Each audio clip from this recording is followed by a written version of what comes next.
So EcoLosers is a one-year challenge for my husband and I, and what we're doing in our challenge is trying to be leaner and greener. We're trying to lose weight, but then add a new challenge, and it gets harder every month. So we're looking at things, anything to do with weight loss, activity, food, related choices. With our food, we're looking at things like eating healthy, local, organic food with low packaging. With our activity, we're looking to have a low activity footprint. So trying to exercise without using a lot of energy, trying to get outside, trying to do things that are fun yet aren't tough on the environment. And hopefully over this year we'll see a drastic decrease in our weight and our carbon footprint. So we're looking at our food footprint as well as our ecological footprint. So this impacts everybody's life. This is not just an isolated family doing something that nobody else has to deal with. We're a real family under real conditions trying to reduce this stuff.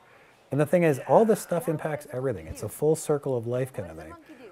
So for example, the trash reduction that we're trying to do, you go to a landfill, you just walk around any park, you will see trash flying around. Where does it go? It all impacts. So if you don't have to bring the trash into your house, first of all, it doesn't have to go anywhere. It's wrecking our environment, it's wrecking our, even just aesthetically. Forget about even the other stuff that it does. And all the stuff to produce it too. People don't seem to see all this stuff.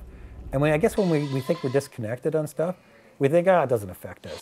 But even the food stuff, like that's one thing for myself I've learned too, is with the GMO stuff that happens with regards to genetically modified food that's happening out there. That's scary to me.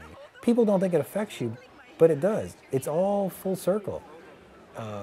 We all eat the same food, whether they want to believe it or not.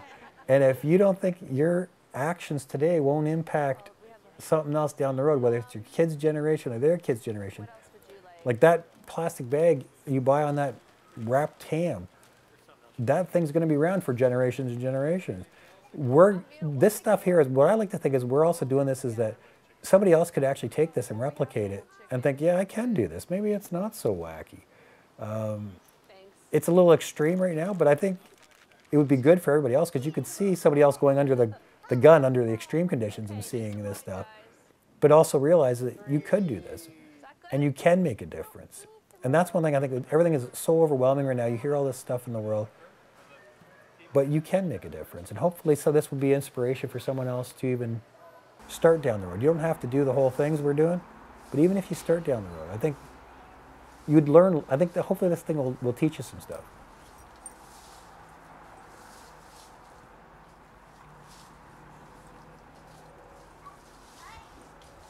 People think that eating organic is going to cost a lot more money than doing traditional food, but I've actually found a lot of times eating right, eating healthy, eating organic, you actually, at least at worst case, similar, if not cheaper in the long haul. Yeah. And you actually feel better at the end of it too. Yeah, definitely, because if we cut out the really expensive items, the porterhouse steaks, the heavy cheeses, that's the most expensive part of our grocery list. Yeah. So it's so cool that we can make environmental choices, we can shop organically, and actually help our pocketbook and lose the weight. We're good. So the first thing you need to do is walk. That's very simple. And you know, like food, these are really good health lessons as well. If you eat local fresh food, you're likely to eat healthier, you're likely to be eating less processed food. And if you walk, if you ride your bike, if you take public transit, you're going to be much healthier as well. So, you know, a good diet is a good diet for the planet as well. That's to us.